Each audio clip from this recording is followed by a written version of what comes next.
Good morning students.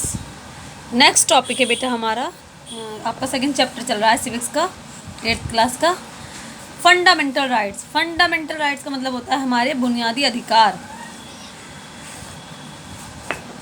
The fundamental right are the most basic human right which ensure the dignity and the freedom of an individual. They are incorporated in the constitution because of their universal nature. Fundamental right जो होते हैं वो क्या हैं? हमारे are most basic human right, ये इंसान के सबसे ज़्यादा ज़रूरी अधिकार हैं जो हमें किस बात की श्योरिटी कराते हैं? इस बात की श्योरिटी कराते हैं कि डिग्निटी एंड फ्रीडम, यानी कि इंडिविजुअल डिग्निटी और फ्रीडम के लिए अगर हम उसके इंश्योरिटी की बात करते हैं तो हम बात करते हैं किसकी? हम बात करते हैं हमारे फंडामेंटल राइट की, जो क्या है हमारे मतलब इंसान के बुनियादी हुकूक का यानी अधिकारों की।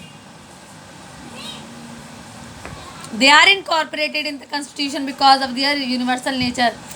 संविधान में फंडामेंटल राइट यूनिवर्सल नेचर का मतलब है कि कॉन्स्टिट्यूशन ने अपने तमाम नागरिकों को कुछ बुनियादी अधिकार दिए हैं, वो कहलाते हैं हमारे क्या? Fundamental right.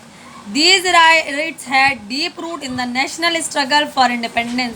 ये जो अधिकार हैं अगर हम देखें तो जो हमारी आज़ादी के लिए, इंडिपेंडेंस के लिए जो हम स्ट्रगल कर रहे थे, उस स्ट्रगल के दौरान हमें देखने को मिलता है कि इन अधिकारों की एक बहुत गहरी जड़, डीप रूट का मतलब ये होता है कि ये अधिकार बहुत गहराई तक हमारे लिए ज़रूरी और पेवस्त हैं। बिकॉज बिना फंडामेंटल राइट के हमारा सर्वाइवल नहीं हो सकता। Several violation of human rights had occurred in the past under colonial rule.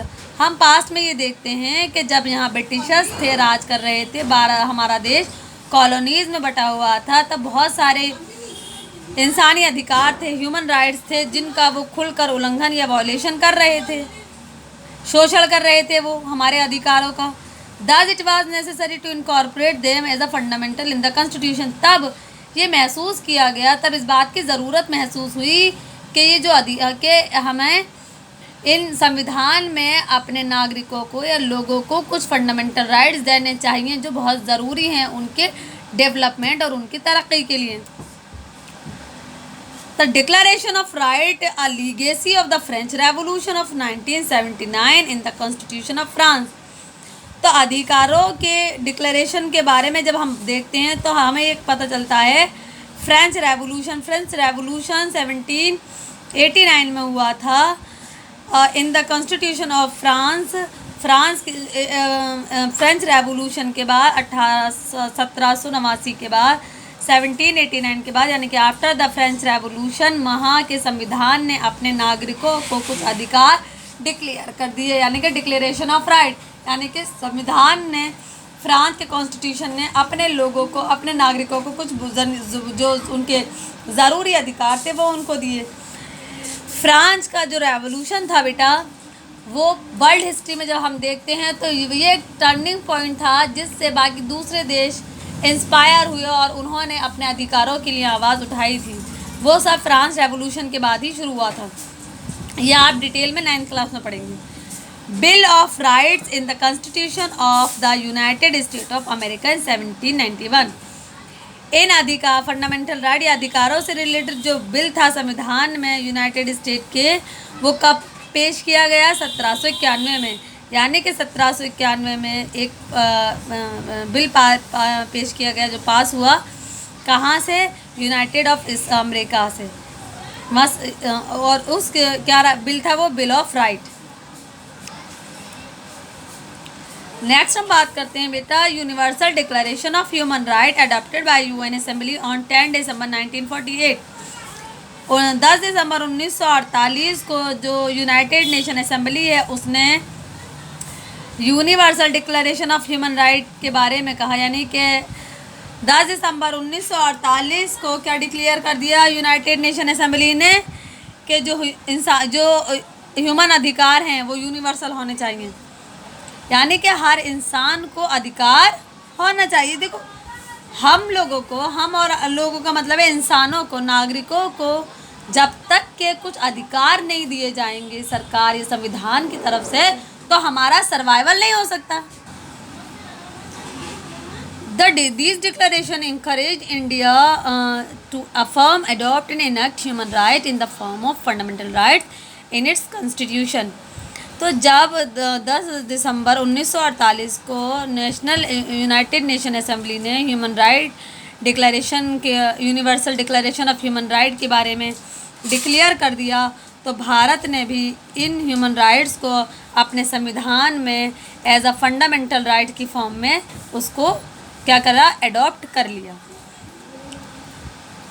There are 30 rights listed in the universal declaration of human right. जब हम universal declaration of human right की बात करते हैं तो हमें पता चलता है कि वहाँ पर कितने राइट दे रखे हैं, कितना अधिकार है, 30।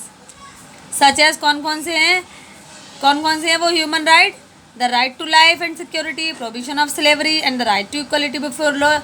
इसी तरह से मतलब पूरे 30 अधिकारों की बात की गई है। ह्यूमन राइट्स की जब हम बात करते हैं तो यूनाइटेड नेशन असेंबली ने जिन ह्यूमन राइट की बात की है उसमें 30 अधिकारों को रखा गया है।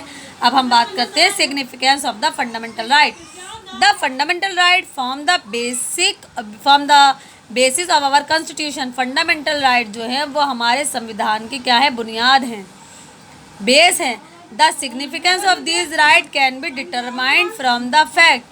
और इन अधिकारों का जो भी सिग्निफिकेंस है, जो इम्पोर्टेंस है, हम उनको फैक्ट की मदद से डिटरमाइन कर सकते हैं। यानी कि इन अधिकारों को एज अ फंडामेंटल राइट अगर भारत के संविधान में रखा गया है तो उसके पीछे क्या इम्पोर्टेंस है उसको हम ये एक फैक्ट पर बेस्ड है। ऐसा नहीं कि human right United nation assembly ने उन्हें ह्यूमन राइट डिक्लेयर कर दिया तो भारत के संविधान ने उनको फंडामेंटल राइट एक्सेप्ट कर लिया, अपने एडॉप्ट कर लिया अपने कॉन्स्टिट्यूशन में। नहीं, उसके पीछे फैक्ट है, रीज़न है। वो क्या है देखिए, तो देखिए क्या है। They provide suitable condition for all around development of human being. तो वो फैक्ट कौन कौन से हैं जिनकी वजह से इसको फंडामेंटल राइट्स का दर्जा दिया गया कि ये हमें इस तरह की कंडीशंस प्रोवाइड करते हैं जिससे इंसान का ओवरऑल डेवलपमेंट हो सके। These right protect people from unjust discrimination. जो फंडामेंटल राइट है, जिनको भारत के संविधान में फंडामेंटल राइट का दर्जा दिया गया है, वो अधिकार हमें प्रोटेक्ट करते हैं किस तरह के, किसी भी अनजस्ट डिस्क्रिमिनेशन से।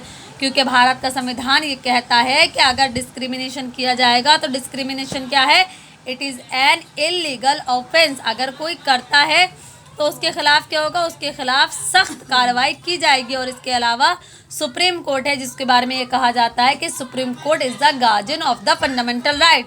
यानी कि अगर वायलेशन होता है फंडामेंटल राइट का तो इंसान अपने वायलेशन के अगेंस्ट अपने अधिकारों को बचाने के लिए सुप्रीम कोर्ट जा सकता है। और सुप्रीम कोर्ट को पावर है, पूरी अधिकार सुप्रीम कोर्ट का संविधान ने दे रखे हैं कि वो इंसान के फंडामेंटल राइट की हिफाजत करे।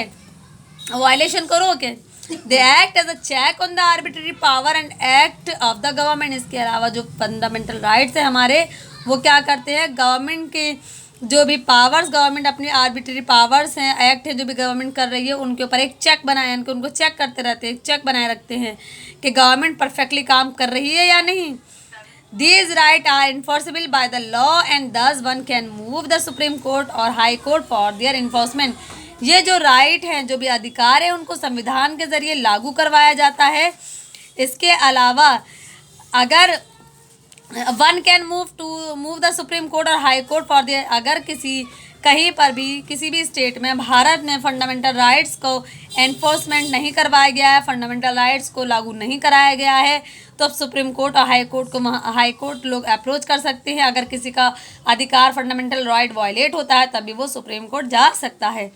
They reveal the underlying concept of equality as all citizens are given the same freedom irrespective of religion, sex, race, social status और कास्ट। इसके अलावा जो भी हमारे फंडामेंटल राइट्स हैं वो क्या है, मैंने अभी बताया था आपको कि जो हमारा देश क्या है, डेमोक्रेसी है। हमारे यहाँ डेमोक्रेटिक फॉर्म ऑफ गवर्नमेंट पाई जाती है जिसका बेसिक प्रिंसिपल है इक्वालिटी।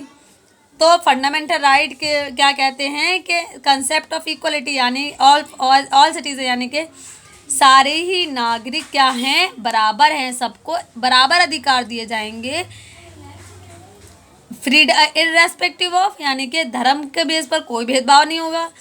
सेक्स के बेस पर, यानी कि लड़का है, लड़की है, मर्द है, औरत है, मेल है, फीमेल है, किसी तरह का कोई भेदभाव नहीं किया जाएगा। रेस है या सोशल स्टेटस है या उसका समाज में कास्ट क्या है, उसकी जात क्या है, इस तरह की चीज़ों पर हम किसी तरह का कोई डिस्क्रिमिनेशन नहीं कर सकते, क्योंकि संविधान ये कहता है कि फंडामेंटल राइट्स तमाम नागरिकों को दिए जाएंगे अगर वो उस देश का नागरिक है तो। They have had to frame legislation to abolish untouchability in Indian society. देखो, ये देखा जा रहा था, ये काफ़ी एक प्रथा थी, मैं एक बुराई, मैं बुराई कहूँगी कि एक बुराई थी जो हमारे समाज में फैली हुई थी, जो आज भी कभी कभी देखने को मिल जाती है। दुख की बात है ये हमारे लिए। वो बुराई क्या थी? वो बुराई थी अनटचेबिलिटी। अनटचेबिलिटी का मतलब ये होता है बेटा कि लोग जो लोअर कास्ट के लोग होते हैं, ST SCs हैं, दलित हैं, उनको क्या समझा जाता था कि ये अछूत हैं, इनके छूने से हायर कास्ट के लोग क्या हो जाएंगे? अपवित्र हो जाएंगे। तो ये एक बहुत बड़ी बुराई थी। मैंने आपको पहले भी इसके बारे में काफ़ी डिटेल में बताया है। तो लेकिन क्योंकि हमारा संविधान बात करता है इक्वालिटी की, तो ये जब देखा गया कि ये एक बहुत बड़ी बुराई है और इसका सोसाइटी से दूर होना बहुत ज़रूरी है, अगर इस चीज़ को, इस बुराई को ख़त्म नहीं किया जाएगा तो लोग, सोसाइटी डेवलप नहीं हो सकती। इसलिए संविधान ने अनटचेबिलिटी को एक इलीगल ऑफेंस करार दे दिया और इसके लिए एक पनिशमेंट का प्रोविज़न भी रखा है कि अगर कोई किसी के साथ अनटचेबिलिटी जैसा बिहेव करता है तो वो सज़ा का हकदार है। अब आपका ये टॉपिक कंप्लीट हो गया। नेक्स्ट टॉपिक हम नेक्स्ट वीडियो में डिस्कस करेंगे। Thank you very much.